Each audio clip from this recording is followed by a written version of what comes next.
Hello दोस्तों, the आइटिनरेटर में आपका स्वागत है। चिकमगलूर की आइटिनरी का ये दूसरा भाग है। अगर आपने पहला भाग अभी तक नहीं देखा तो जरूर देखिए, ऊपर और डिस्क्रिप्शन में लिंक दे दी है। भाग 2 के लिए ऑल सेट, चलो।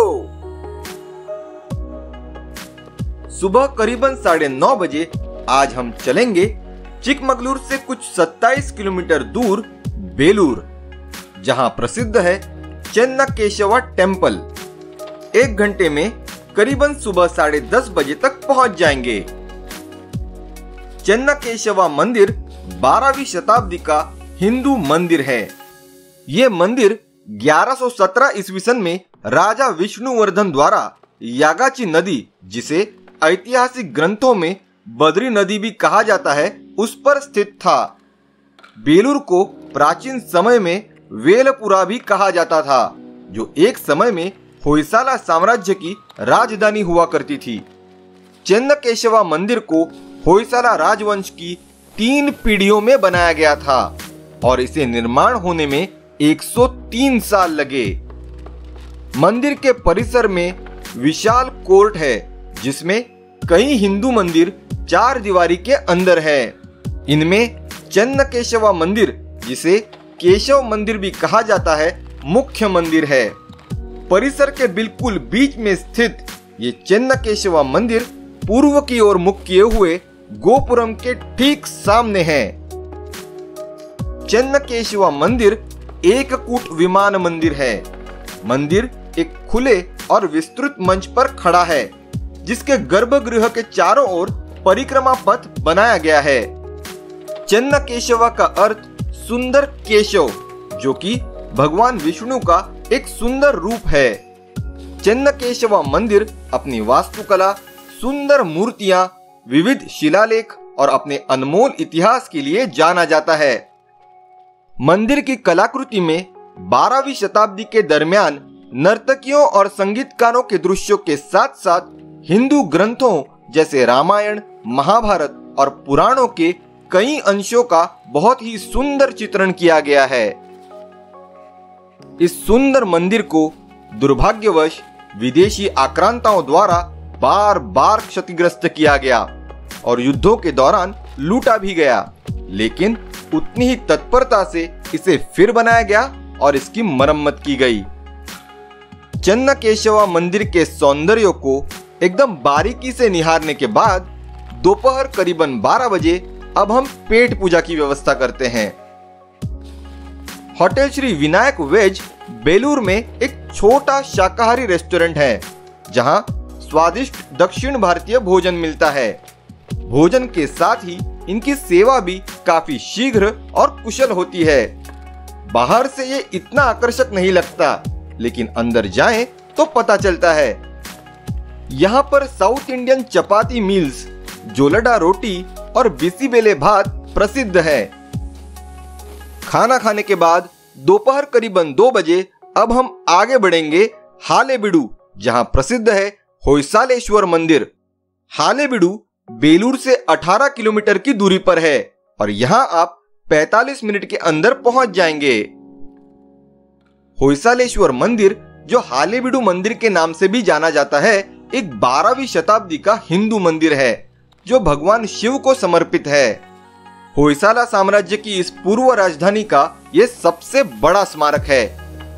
होयसालेश्वर मंदिर एक बड़ी सी मानव निर्मित झील के किनारे पर होयसाला साम्राज्य के राजा विष्णुवर्धन द्वारा बनाया गया था। इसका निर्माण 1121 ईस्वी सन के आसपास शुरू हुआ और 1160 ईस्वी सन में पूरा हुआ। हालेबीडु मंदिर द्विकुटा विमान या जुड़वा मंदिर है, जिसमें 2 मंदिर और 2 भव्य वास्तु वाली योजना होती है। याद रहे, बेलूर का चेन्नकेशवा मंदिर एक कुटा विमान मंदिर था, तो हालेबीडु मंदिर द्विकुटा विमान मंदिर है।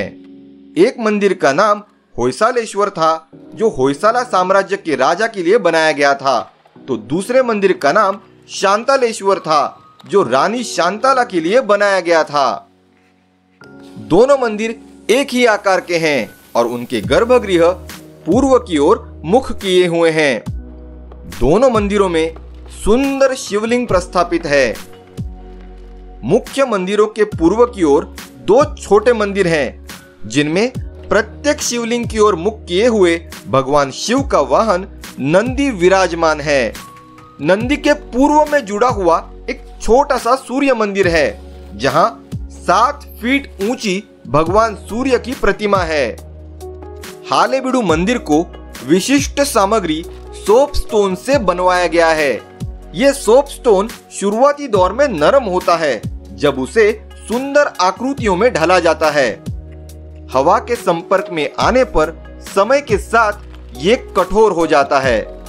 सोपस्टोन का हिंदी नाम मैं नहीं जानता।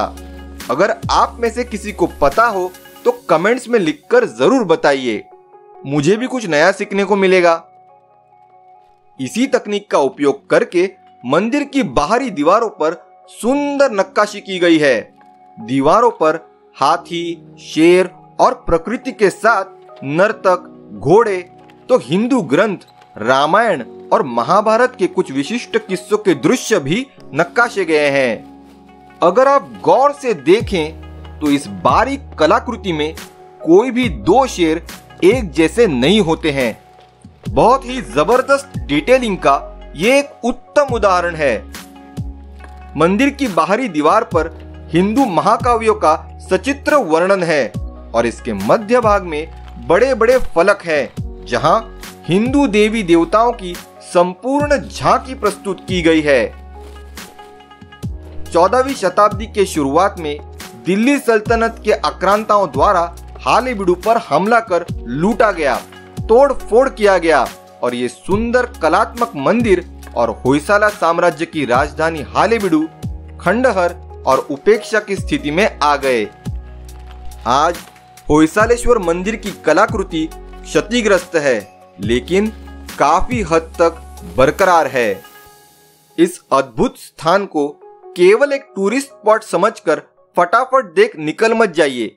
यहाँ मौजूद गाइड की सहायता लीजिए, वे आपको डिटेल में सब कुछ समझाते हैं, काफी चीजों के पीछे की विविध कहानियां बताते हैं। बहुत रोमांचक अनुभव होता है ये। होयसालेश्वर मंदिर के अद्भुत सौंदर्य को बारीकी से निहारने के बाद दोपहर करीबन 4 बजे अब हम चलते हैं बेलवड़ी। बेलवड़ी हालेबीडु से लगभग 13 किलोमीटर की दूरी पर है और यहाँ हम आधे घंटे के अंदर करीबन 4:30 बजे पहुंच जाएंगे। एक कूट विमान चेन्नकेशव मंदिर और द्विकूट विमान होयसालेश्वर मंदिर देखने के बाद अब बेलवड़ी में हम देखेंगे त्रिकुटाचल श्री वीर नारायण स्वामी मंदिर। श्री वीर नारायण मंदिर चिकमगलूर जिले के एक गांव बेलवड़ी में स्थित है। यह मंदिर होयसाला साम्राज्य के शासन के दौरान बनाया गया था। इस त्रिकुटाचल या 3 मंदिरों के समूह का निर्माण 1200 ईस्वी सन पूर्व में होयसाला साम्राज्य के राजा वीर बल्लाल द्वितीय द्वारा किया गया था। इस मंदिर का निर्माण भी सोपस्टोन सामग्री से किया हुआ है। होयसाला राजाओं द्वारा निर्मित ये त्रिकुटाचल मंदिर सबसे बड़े मंदिरों में से एक है। श्री वीर नारायण मंदिर एक वैष्णव मंदिर है और तीनों मंदिरों में भगवान विष्णु के विविध रूप हैं। केंद्रीय मंदिर में 4 हाथों के साथ श्री वीर नारायण की 8 फीट लंबी अद्भुत छवि है और इसे होयसाला कला के सर्वश्रेष्ठ कलाकृति में से एक माना जाता है। ढेर सारे अलंकारों से सजे भगवान विष्णु का ये स्वरूप एक सुंदर पद्मासन पर है, तो दक्षिणी मंदिर में एक 8 फीट लंबी वेणुगोपाल के नाम से प्रसिद्ध बांसुरी बजाते हुए भगवान कृष्ण की प्रतिमा है और तीसरे उत्तरी मंदिर में विष्णु का एक और स्वरूप योग नरसिम्हा की 7 फीट लंबी प्रतिमा है, जो एक योग मुद्रा में बैठी है। ये तीनों मूर्तियां शालिग्राम शिला का उपयोग करके गढ़ी गई हैं। तिरुपति की प्रसिद्ध बालाजी की मूर्ति भी इसी पत्थर से बनी बताई जाती है। इसी कारण जब आप विष्णु के इन 3 अवतारों को देखते हो तब उनके तेज को बिल्कुल नजरअंदाज नहीं कर पाते हो। सुंदर, अति सुंदर।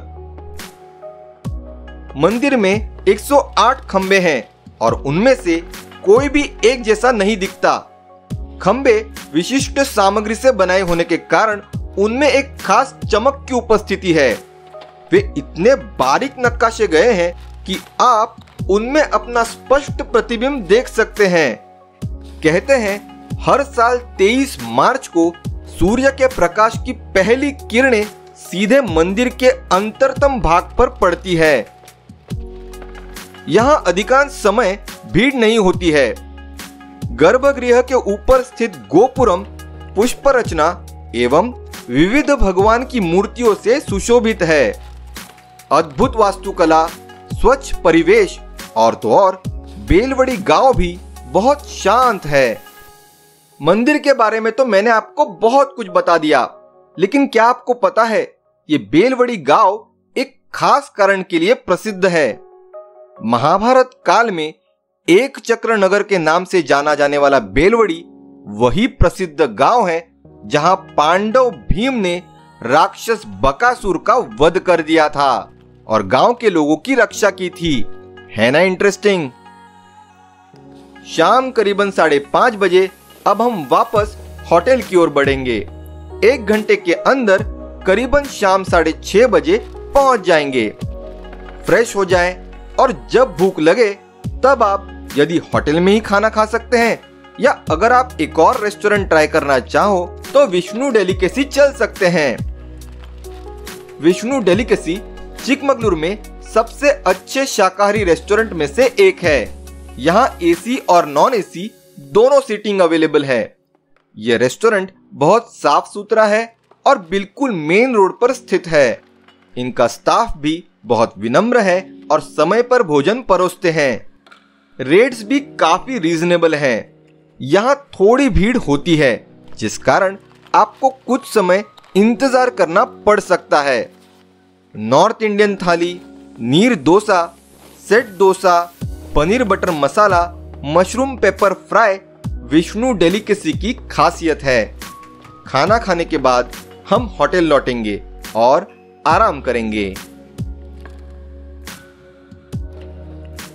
आज हम सुबह जल्दी उठेंगे और फटाफट तैयार होकर सुबह करीबन 5 बजे हम बढ़ेंगे मुथोड़ी फॉरेस्ट रेंज। मुथोड़ी फॉरेस्ट रेंज तक जाने वाली सड़क अच्छी है लेकिन संकीर्ण पहाड़ी सड़क है जिस कारण यहाँ कुशल चालकों की ही आवश्यकता है। यदि आप ऐसी पहाड़ी सड़कों पर ठीक से गाड़ी चलाने में अनुभवी नहीं है तो आपको दिक्कत हो सकती है। अपने पास पैक्ड फूड्स जरूर रखें। मुथोड़ी फॉरेस्ट रेंज होटल से करीबन 21 किलोमीटर की दूरी पर है और यहाँ आप 1 घंटे के अंदर करीबन सुबह 6 बजे तक पहुंच जाएंगे। मुथोड़ी फॉरेस्ट रेंज भद्र वन परिक्षेत्र के अंतर्गत एक संरक्षित क्षेत्र है। यह अपनी जंगल सफारी के लिए प्रसिद्ध है। सफारी में आपको प्रति व्यक्ति लगभग 400 से 450 का खर्च आएगा। हालांकि सफारी को टाइगर सफारी कहा जाता है लेकिन आपको टाइगर दिखने की संभावना बहुत कम है, इसीलिए कृपया ज्यादा उम्मीदें न रखें। टाइगर दिखे या ना दिखे, फिर भी मुथोड़ी फॉरेस्ट रेंज में चारों ओर फैली प्राकृतिक सुंदरता मंत्र मुक्त कर देने वाली है और आपको एक दूसरी ही दुनिया में ले जाती है। अद्भुत अनुभव। सुबह सुबह 6-6:30 के दरमियान जब आप जंगल में प्रवेश करते हैं और सूरज उगना शुरू होता है तो घने जंगल में पेड़ों के बीच से आती सूरज की किरणें ऐसा दृश्य निर्माण करती है कि आपका सारा पैसा वसूल हो जाता है। सफारी के दौरान आपको जगह जगह हिरण, बाइसन जिसे जंगली सांड भी कहते हैं, मोर और सिवेट कैट देखने मिल जाते हैं। मात्र बाघ या हाथी की संभावना नहीं के बराबर है। वन अधिकारियों ने सड़क के किनारे कुछ कृत्रिम तालाब खोदे हैं और इसे पानी से भर दिया गया है। विविध जानवर पानी पीने के लिए वहां आते हैं और ये सड़क के बिल्कुल किनारे पर ही है। मुथोड़ी फॉरेस्ट रेंज में विविध प्रकार की वनस्पतियों और जीवों की बहुत बड़ी आबादी है। इस रोमांचक सफारी का आनंद लेने के बाद सुबह करीबन 7:30 बजे अब हम नाश्ता करने चलते हैं सिरी कॉफी। सिरी कॉफी मुथोड़ी फॉरेस्ट रेंज से लगभग 26 किलोमीटर की दूरी पर है और यहाँ आप 1 घंटे के अंदर सुबह 8:30 बजे तक पहुंच जाएंगे। सिरी कॉफी नाश्ते के लिए बहुत प्रसिद्ध है। काफी डिमांड में होने के कारण यहाँ भीड़ ज्यादा होती है, जिस कारण आपको प्रतीक्षा करना पड़ सकता है। यहाँ प्याज के पकोड़े, पोटैटो वेजिस, फ्रेंच फ्राइज और फिल्टर कॉफी बहुत प्रसिद्ध है। प्राकृतिक सुगंध के साथ यहाँ बहुत बढ़िया फिल्टर कॉफी मिलती है। यहाँ ताजा कॉफी पाउडर खरीदने हेतु भी उपलब्ध है। सिरी कॉफी में मौजूद लोग कॉफी पाउडर के बारे में बहुत अच्छा मार्गदर्शन करते हैं। कॉफी के अलावा यहाँ अच्छी गुणवत्ता वाले मसाले भी उपलब्ध हैं। लेकिन इस जगह का मुख्य आकर्षण रेस्टोरेंट के बाहरी परिसर में बने मां प्रकृति की सुरम्य प्रतिमा है, जो सबका ध्यान आकर्षित करती है। ये प्रतिमा फूलों और पौधों के साथ बहुत सुंदर दिखाई देती है। इसी के साथ सिरी कॉफी में बच्चों के लिए प्ले एरिया और एक छोटा तालाब भी है, जिसमें मौजूद बत्तख बच्चों को बहुत लुभाते हैं। सिरी कॉफी के खान पान और परिसर को एंजॉय करने के बाद सुबह करीबन 10 बजे अब हम आगे बढ़ते हैं कलहट्टी फॉल्स की ओर। कलहट्टी फॉल्स सिरी कॉफी से लगभग 50 किलोमीटर की दूरी पर है और यहाँ पहुंचने के लिए 1.5 घंटा लग जाएगा। सुबह 11:30 बजे के आसपास कलहट्टी फॉल्स के समीप पहुंच जाएंगे। कलहट्टी फॉल्स के समीप पहुंचने के बाद यहां से आपको लगभग 2 किलोमीटर के लिए ट्रैक करना होता है, जो कि एक सिंपल मध्यम कैटेगरी का ट्रैक है, जो कलहट्टी फॉल्स पहुंचने के लिए विविध कॉफी स्टेटों से गुजरता है। ये रास्ता प्राकृतिक वनस्पतियों और जीवों के भंडार से भरा हुआ है। फिसल कर गिरने से बचने के लिए अच्छे ग्रिप वाले जूते जरूर पहने। इसके अलावा परिसर में बंदर भी है, जो आपकी चीजों को चुराने की कोशिश करते हैं, इसीलिए सावधान रहे। कलहट्टी फॉल्स एक शानदार झरना है और पर्यटकों के साथ साथ स्थानीय लोगों के बीच भी काफी लोकप्रिय है। आप इसके नीचे पानी में बहुत एंजॉय कर सकते हैं। पानी बहुत ज्यादा ठंडा होता है और आपको एक रोमांचक अनुभव प्रदान करता है। इस ऊंचे झरने की चट्टानों के भीतर भगवान शिव को समर्पित एक बहुत ही सुंदर मंदिर बना हुआ है, जिसे वीरभद्रेश्वर स्वामी मंदिर के नाम से जाना जाता है। मंदिर का निर्माण विजयनगर साम्राज्य के समय में हुआ था। भगवान वीरभद्र के सम्मान में 3 दिवसीय मेला हर साल मंदिर में आयोजित किया जाता है। मेले में भाग लेने के लिए राज्य भर से लोग यहाँ आते हैं। इसके अलावा भक्तों के बीच एक धारणा है कि ऋषि अगस्त्य ने कलहट्टी झरने के परिसर में साधना की थी। ये भी कहा जाता है कि कलहट्टी झरने का पानी विभिन्न रोगों का इलाज करने की क्षमता रखता है ना अद्भुत। 2 घंटे तक अच्छा खासा एंजॉय करने के बाद दोपहर करीबन 1:30 बजे अब हम होटल की ओर रुख करेंगे। करीबन 8 किलोमीटर के सफर के बाद हम शंकराघट्टा नामक गांव में पहुंचते हैं, जहां हम ढेर सारी हरियाली के छत्र छाया में स्थित फार्म कैफे नामक रेस्टोरेंट में पेट पूजा की व्यवस्था करेंगे। फार्म कैफे एक शुद्ध शाकाहारी बहुत स्वच्छ रेस्टोरेंट है। इस रेस्टोरेंट का एम्बियंस आरामदायक और हवादार है। यहाँ मिलने वाले विविध व्यंजनों में अधिकांश सामग्री ये स्थानीय खेतों में स्वयं ऑर्गेनिक तरीके से उगाते हैं। इनका स्टाफ भी काफी अच्छा और विनम्र है। Veg biryani, mushroom pepper dry और पनीर मंचूरियन फार्म कैफे की खासियत है, जरूर ट्राई करें। पेट पूजा के बाद दोपहर करीबन 3:30 बजे हम होटल की ओर बढ़ेंगे। होटल अब यहाँ से करीब 45 किलोमीटर की दूरी पर है। 1.5 घंटे के अंदर करीबन शाम 5 बजे पहुंच जाएंगे। आज हम जल्दी उठे थे तो अब आराम कीजिए। जब भूख लगे तब होटल में ही खाना खा लें और जल्दी सो जाइए ताकि आपको ज्यादा से ज्यादा आराम मिले।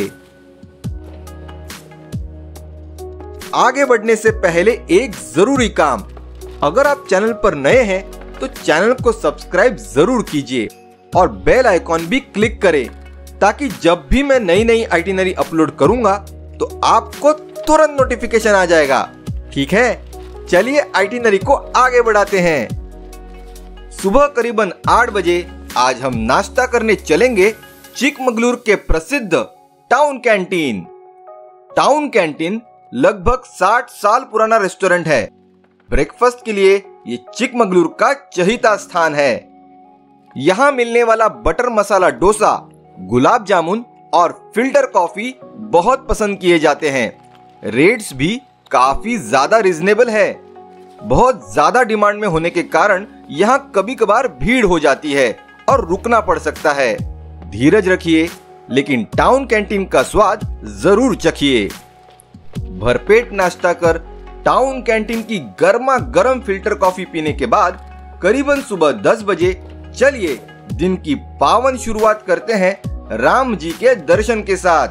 तो चलिए चलते हैं कोदंडा रामास्वामी टेम्पल। कोदंडा रामास्वामी मंदिर 1200 साल पुराना है। होयसाला और द्रविड़ संरचना के साथ इसकी वास्तुकला बहुत सुंदर है। मंदिर का बाहरी भाग विष्णु के सभी रूपों को दर्शाता है। मंदिर अच्छी तरह से बनाए रखा है और कर्नाटक में सबसे पुराने मंदिरों में से एक है। मंदिर के प्रमुख देवता भगवान श्री राम, सीता माता और लक्ष्मण है। कोदंडा का अर्थ है धनुष और बाण। भगवान परशुराम भगवान राम का कल्याण रूप अर्थात विवाह रूप देखना चाहते थे और राम जी ने उन्हें ठीक वैसे ही दर्शन दिया था। कोदंडा रामास्वामी मंदिर में इसी कल्याण रूप के दर्शन हमें मिलते हैं। कल्याण रूप की विशेषता यह है कि सीता जी विवाह परंपरा के अनुसार इस मंदिर में राम जी के दाहिनी ओर है, ना कि बाईं ओर। अद्भुत नहीं? घने पेड़ों से घिरे इस मंदिर में एक शांतिपूर्ण वातावरण होता है। बस आंखें बंद करें और यहाँ की दिव्य उपस्थिति का अनुभव करें। शांतिपूर्ण ध्यान के लिए ये एक आदर्श स्थान है। अधिकांश भक्त यहाँ मिलने वाली पर्ची पर श्री राम का जाप 108 बार लिखते हैं और अपनी पर्ची जमा करते हैं। आप भी ये अनुभव कर सकते हैं। कोदंडा रामास्वामी के पावन दर्शन से दिन की शुरुआत करने के पश्चात चलिए अब मैं आपको ले जाता हूं एक अनोखे सफर पर। तो चलिए चलते हैं coffee museum. Coffee museum Kodanda Ramaswamy मंदिर से केवल 6 किलोमीटर की दूरी पर है और आप आधे घंटे के अंदर आराम से पहुंच जाएंगे। कॉफी संग्रहालय आपको कॉफी के बीजों को उगाने से लेकर उन्हें सुखाकर अनेक प्रक्रिया से गुजरते हुए आखिरकार उनसे बनते स्वादिष्ट कॉफी पेय को चखने तक की अद्भुत सवारी पर ले जाता है। कॉफी प्रेमियों के लिए तो ये एक अनोखी जगह है। ये संग्रहालय कॉफी के इतिहास और प्रक्रियाओं में सबसे अच्छा विवरण प्रदान करता है, जिसमें कॉफी बीन्स की कटाई, सुखाने, भूनने और आखिरकार पीसने की प्रक्रिया शामिल है। संग्रहालय आपको न केवल इतिहास बल्कि भूगोल, वनस्पति विज्ञान के साथ साथ कॉफी की परंपरा और तकनीकी पहलुओं से परिचित कराता है। दुनिया को कॉफी की पेचीदगियों के बारे में बताने की इस खूबसूरत पहल को कॉफी बोर्ड ऑफ इंडिया ने शुरू किया है। हरे भरे बगीचों के बीच एक बॉलीवुड फिल्म जैसे माध्यम से संपूर्ण कॉफी एनसाइक्लोपीडिया को देखने और जांचने का संग्रहालय में अद्भुत प्रावधान है। विविध प्रेजेंटेशंस और डॉक्यूमेंट्रीज के माध्यम से यहाँ मौजूद अनुभवी गाइड आपको आपके पसंदीदा पेय कॉफी के बारे में ढेर सारी रोमांचक जानकारी देते हैं। कॉफी की उत्पत्ति से उसके उत्पाद तक की रोमांचक सवारी के बाद हम आखिरी सेक्शन पहुंचते हैं, जहां आप विविध प्रक्रिया से गुजरने के पश्चात तैयार हुए स्वादिष्ट कॉफी पेय का स्वाद चख सकते हैं। ये पता है क्या है? ये है विश्व की सबसे महंगी कॉफी, सिवेट कॉफी, जिसे लुवार कॉफी भी कहा जाता है। कॉफी बनाने की इसकी असामान्य विधि की वजह से ये काफी महंगी होती है। ये कॉफी सिवेट कैट नामक पशु द्वारा पचाए गए कॉफी बीन्स से उत्पन्न होती है। अब आप कहेंगे, छी, ये कौन सी कॉफी है? इसकी अत्यधिक कीमत इसीलिए है क्योंकि ये दावा किया जाता है कि ये कॉफी ज्यादा मात्रा में पौष्टिक होती है। इसके अलावा इसकी उच्च लागत है, जो कि पशु का मल एकत्र और संसाधित करने में लग जाती है। खाड़ी देशों और यूरोप में प्रसिद्ध सिवेट या लुवार कॉफी 20,000 से 25,000 रुपए प्रति किलो के दरों में बेची जाती है। भारत एशिया का तीसरा सबसे बड़ा कॉफी उत्पादक और निर्यातक देश है, जिसने दुनिया की सबसे महंगी लुवार कॉफी का उत्पादन कर्नाटक के कुर्ग जिले में शुरू कर दिया है। इस अद्भुत अनुभव को आप शैक्षिक के साथ ही मनोरंजक यात्रा भी कह सकते हैं। इस जबरदस्त अनुभव के बाद चलिए अब हम बढ़ते हैं। क्या हुआ? ओहो, दोपहर के लगभग 1:45 बज गए। पेट में चूहे दौड़ रहे हैं। चलिए इसका हल ढूंढते हैं। चलो चलते हैं होटल मयूरा डिलक्स। आधे घंटे के अंदर दोपहर करीबन 2:15 बजे तक पहुंच जाएंगे। होटल मयूरा डिलक्स चिकमगलुर के सर्वश्रेष्ठ शाकाहारी रेस्टोरेंट में से एक गिना जाता है। यहाँ प्रमुख तौर पर दक्षिण भारतीय व्यंजन मिलते हैं। होटल मयूरा डिलक्स अपनी स्वच्छता, बड़े स्पेशियस टेबल और शांत वातावरण के लिए जाना जाता है। मैंगलोर बंस, वेजिटेबल सागू, बोंडा सूप, पुलाव, बिसीबेले भात, इडली वड़ा, चाव चाव भात, पूरी सागू, मसाला डोसा, ओ हो, ढेर सारे आइटम नहीं। होटल मयूरा डिलक्स के ये सभी डिशेस बहुत प्रसिद्ध हैं। जरूर ट्राई करें। क्या मैं कुछ भूल रहा हूं? हाँ, होटल मयूरा डिलक्स की फिल्टर कॉफी की भी काफी चर्चा है। अच्छी खासी पेट पूजा के बाद दोपहर करीबन 3:30 बजे चलिए अब बढ़ते हैं मारले की ओर। चिकमगलुर में मारले एक छोटा सा गांव है जो शहर से करीबन 12 किलोमीटर की दूरी पर है और यहाँ आप 4:15 बजे तक पहुंच जाएंगे। बेलूर और हालेबीडु में स्थित विश्व प्रसिद्ध होयसाला मंदिरों को देखने दूर दूर से लोग आते हैं, लेकिन केवल 15 किलोमीटर दूर उसी होयसाला शैली के समान रूप से बनाए हुए 2 दुर्लभ रत्न मारले नामक एक छोटे से गांव में स्थित है, जो कुछ ही लोगों को पता है। बिल्कुल अगल बगल में स्थित केशव मंदिर दाईं ओर तो सिद्धेश्वर मंदिर बाईं ओर है। इन मंदिरों के बारे में कहा जाता है कि ये 1150 ईस्वी सन पूर्व के आसपास बने थे। इन 2 प्राचीन मंदिरों के बीच पत्थर के 2 शिलालेख हैं, जो उनके निर्माण एवं संरक्षण के विवरण पर प्रकाश डालते हैं। दोनों मंदिर में केशव मंदिर की बाहरी दीवारें अधिक अलंकृत है, जिसमें सुंदर कारीगरी की है। प्रवेश द्वार पर भगवान श्री विष्णु और उनकी पत्नी लक्ष्मी माता का सुंदर चित्रण किया गया है। मंदिर का अंदरूनी भाग मूल होयसाला स्थापत्य शैली का अनुसरण करता है, जिसमें मुखमंडप, अंतराल और गर्भगृह शामिल है। मुखमंडप में नक्काशीदार खंभे हैं। अंतराल तो अधिक सुंदर स्तंभों से युक्त होते हैं, जो होयसाला शैली का खास आकर्षण है। अंतराल की छत में एक सुंदर पत्थर का पैनल है, जिसे श्री विष्णु के आसपास अष्टाधिक पालकों को नक्काशा गया है। गर्भगृह भी बहुत आकर्षक है, जिसमें शालिग्राम में जड़ित भगवान केशव की 6 फीट ऊंची मूर्ति स्थापित है। सिद्धेश्वर मंदिर भी दिखने में केशव मंदिर समान ही है। मंदिर में शिवजी और पार्वती के साथ गणेश और सुब्रमण्य या कार्तिक स्वामी को दर्शाने वाली नक्काशी की गई है।